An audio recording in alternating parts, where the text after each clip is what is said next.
आप में से काफ़ी सारे लोग परेशान थे कि ईटी मनी जो है, जो म्यूचुअल फंड्स के अंदर इन्वेस्टमेंट करवाती है, वो क्वांट स्मॉल कैप फंड के मतलब या फिर क्वांट के किसी भी फंड के अंदर इन्वेस्टमेंट उसके अंदर से आप ना एसआईपी कर सकते हो, ना लमसम कर सकते हो, नया कुछ भी नहीं कर सकते।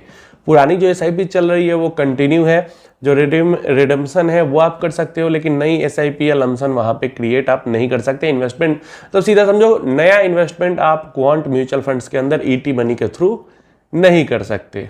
तो बहुत सारे लोग परेशान हो गए थे, और मतलब कंपनी भी किस तरीके का काम करती है, कल जाकर मतलब फ्राइडे को, तभी मैं वीडियो रिकॉर्ड कर रहा हूँ तो एक दिन पहले होगा, फ्राइडे को कंपनी ने जवाब दिया है कि क्यों ऐसा हो रहा है, जबकि लगभग एक हफ्ते से बंद है इन्वेस्टमेंट क्वांट के अंदर ईटी मनी के थ्रू।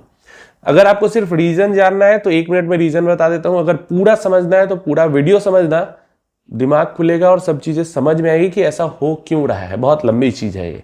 तो अगर सीधी सरल भाषा में समझाऊं तो ईटी मनी के थ्रू, मान लो मैं क्वांट स्मॉल कैप में इन्वेस्ट करना चाहता हूं ईटी मनी के थ्रू, तो ईटी मनी ये इन्वेस्टमेंट करवाने का क्वांट म्यूचुअल फंड कंपनी जो है उससे कितना कमीशन लेगी ये फाइनलाइज नहीं हो पा रहा है।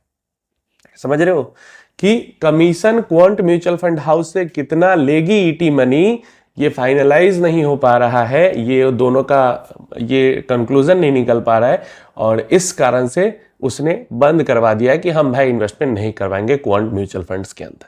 सिंपल सा रीजन ये है। और अगर अच्छे से आप समझना चाहते हो तो देखो, पिछले साल सेबी ने एक स्टेप उठाया था डायरेक्ट म्यूचुअल फंड्स जो होते हैं इनके अंदर इन्वेस्टमेंट बढ़ाने के लिए। अभी भी आप बात करोगे तो 55% जो म्यूचुअल फंड के अंदर इन्वेस्टमेंट जाती है वो रेगुलर फंड्स के थ्रू जाती है। तो डायरेक्ट फंड्स के अंदर इन्वेस्टमेंट बढ़ाने के लिए प्लस ऐसे प्लेटफॉर्म और सामने निकल के आए, मतलब और ज्यादा प्लेटफॉर्म्स है जो कि सिर्फ डायरेक्ट म्यूचुअल फंड्स के अंदर इन्वेस्टमेंट करवाए, ये जो मार्केट है, ये जो इंडस्ट्री है, इसको बूस्ट मिले। तो इस कारण सेबी ने एक रेगुलेशन सर्कुलर कह सकते हो लेके आया था, जहां पे उसने एग्जीक्यूशन ओनली प्लेटफॉर्म की बात की थी, जो कि सिर्फ डायरेक्ट म्यूचुअल फंड के अंदर इन्वेस्टमेंट करवाएगी। जितने भी एग्जीक्यूशन ओनली प्लेटफॉर्म होंगे वो रेगुलर फंड ऑफर नहीं करेंगे या और कुछ नहीं, बस वो डायरेक्ट म्यूचुअल फंड के अंदर इन्वेस्टमेंट करवाएंगे। अब यहाँ पे भी 2 तरीके के एग्जीक्यूशन ओनली प्लेटफॉर्म की बात हुई थी। एक एग्जीक्यूशन ओनली प्लेटफॉर्म जो कि AMFI जो म्यूचुअल फंड की बॉडी है उसके साथ रजिस्टर होगी, और दूसरा एग्जीक्यूशन ओनली प्लेटफॉर्म होगा वो फिर स्टॉक एक्सचेंजेस के साथ रजिस्टर होगा, स्टॉक एक्सचेंजेस के साथ होगा। जैसे कि अभी की अगर हम बात करते हैं प्रेजेंटली, तो जैसे ग्रो है, ज़ीरोधा है, ये लोग स्टॉक एक्सचेंजेस के साथ रजिस्टर्ड है, सेबी के साथ भी रजिस्ट्रेशन है, लेकिन काम स्टॉक एक्सचेंजेस के साथ ही कर रहे हैं रजिस्ट्रेशन करके। तो ये पहले से स्टॉक एक्सचेंज के साथ रजिस्टर है, इनको कुछ नहीं करना, कुछ चेंज नहीं करना है। वैसे ईटी मनी भी आई थिंक पहले स्टॉक एक्सचेंज के साथ ही रजिस्टर था, लेकिन बाद में ईटी मनी ने अपनी जो रजिस्ट्रेशन है वो एग्जीक्यूशन ओनली प्लेटफॉर्म में चेंज करके एमएफआई के साथ कर ली है। इधर ही इसी साल करी है, आई थिंक दिसंबर के आसपास में करी थी, एग्जीक्यूशन ओनली प्लेटफॉर्म में चेंज और एमएफआई के साथ रजिस्टर करा। अब एग्जीक्यूशन ओनली प्लेटफॉर्म जो है, अगर एएमएफआई के साथ रजिस्टर करती है कोई प्लेटफॉर्म, तो वो जो कमीशन है, मतलब डायरेक्ट ही स्कीम सेल कर रही है, लेकिन फिर भी जो कमीशन है वो एसेट मैनेजमेंट कंपनी जो म्यूचुअल फंड कंपनी है उससे चार्ज करेगी। ठीक है, वहां से वो कमीशन लेगी। और जो स्टॉक एक्सचेंजेस के साथ एसोसिएटेड है, रजिस्टर्ड है म्यूचुअल फंड प्लेटफॉर्म जैसे ज़ीरोधा, ग्रो, ये सब, उनके पास ऑप्शन है कि वो कस्टमर से चार्ज ले डायरेक्ट म्यूचुअल फंड्स के अंदर इन्वेस्टमेंट करवाने के लिए। तो यहाँ पे जितने भी पहले से स्टॉक ब्रोकर्स हैं जो कि स्टॉक एक्सचेंजेस के साथ रजिस्टर्ड है, किसी ने भी एग्जीक्यूशन ओनली प्लेटफॉर्म में एएमएफआई के साथ रजिस्टर नहीं किया।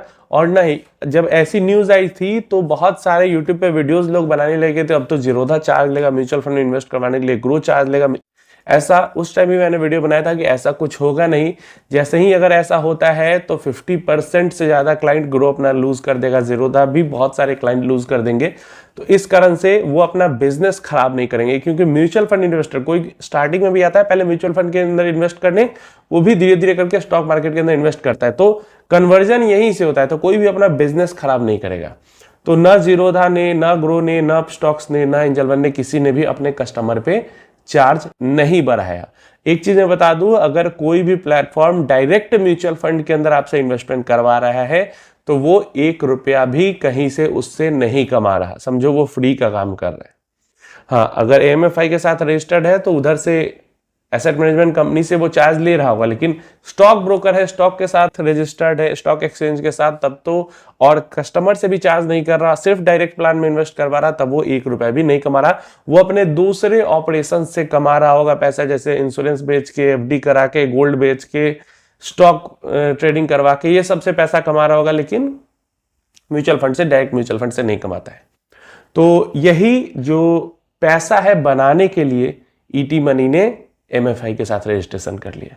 अब हुआ यहां पे ये कि एमएफआई के साथ रजिस्ट्रेशन तो कर लिया, बाकी सारी म्यूचुअल फंड कंपनीज के साथ इनकी बात भी हो चुकी है, लेकिन क्वांट म्यूचुअल फंड के साथ या तो इनकी बात मतलब ये इन्होंने कहा कि 2023 दिसंबर से ही बात कर रहे हैं, करने की कोशिश कर रहे हैं, लेकिन ये मैटर सॉर्ट आउट नहीं हो रहा। I think 2 rupees per transaction कि कमीशन पे बात हुई है सारे म्यूचुअल फंड कंपनीज के साथ ईटी मनी।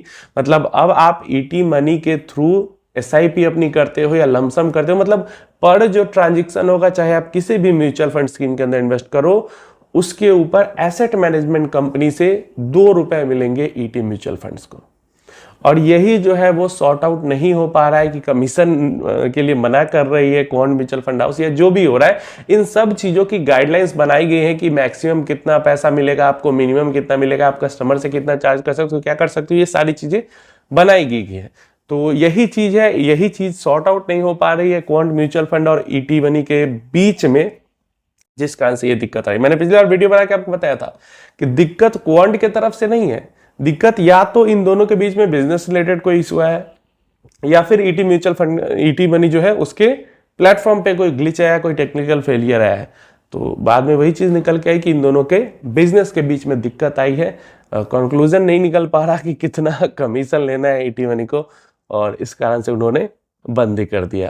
बट ये चीज अच्छी नहीं है। एज ए कैसे भी करके इनको सॉर्ट आउट करना चाहिए चीज को, क्योंकि एज ए प्लेटफॉर्म अगर सारे ऑप्शन नहीं अवेलेबल होंगे, सिर्फ क्वांट म्यूचुअल फंड का ऑप्शन अवेलेबल नहीं होने के कारण बहुत सारे क्लाइंट जो है वो ईटी मनी पे हो सकते थे, जो वो दूर चले जाएंगे, वो Groww, Zerodha, Angel One, Upstox, इन सब के साथ आ जाएंगे।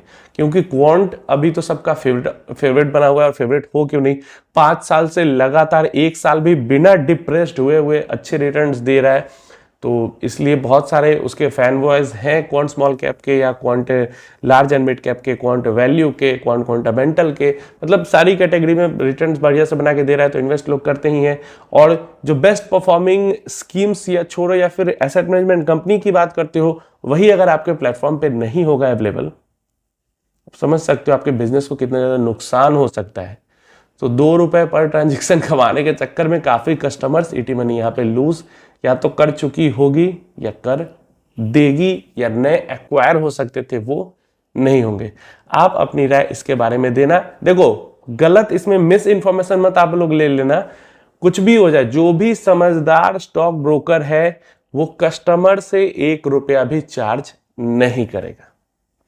और इन्होंने खुल के बोला हुआ है, जब भी ये सारी न्यूज आई थी तो ज़ीरोधा के स्पोक्स पर्सन ने, ग्रो के स्पोक्स पर्सन में, अपस्टॉक्स की तरफ से भी बातें आई थी कि हम लोग स्टॉक एक्सचेंज के साथ ही रजिस्टर रहेंगे, और हम लोग कस्टमर पे भी कोई लोड नहीं डालेंगे, कस्टमर से भी डायरेक्ट म्यूचुअल फंड में इन्वेस्टमेंट करवाने के लिए 1 रुपया चार्ज नहीं लेंगे। तो मिस इन्फॉर्मेशन नहीं लेना। कई यूट्यूबर्स ने उस टाइम पे मिस इन्फॉर्मेशन फैलाई थी और बहुत पैनिक क्रिएट कर दिया था। तो मिस इन्फॉर्मेशन मत लेना, पैनिक क्रिएट मत करना। कोई भी ब्रोकर जो थोड़ी सी भी सोचेगा अपने बिजनेस के बारे में, वो ऐसा बिल्कुल नहीं करेगा।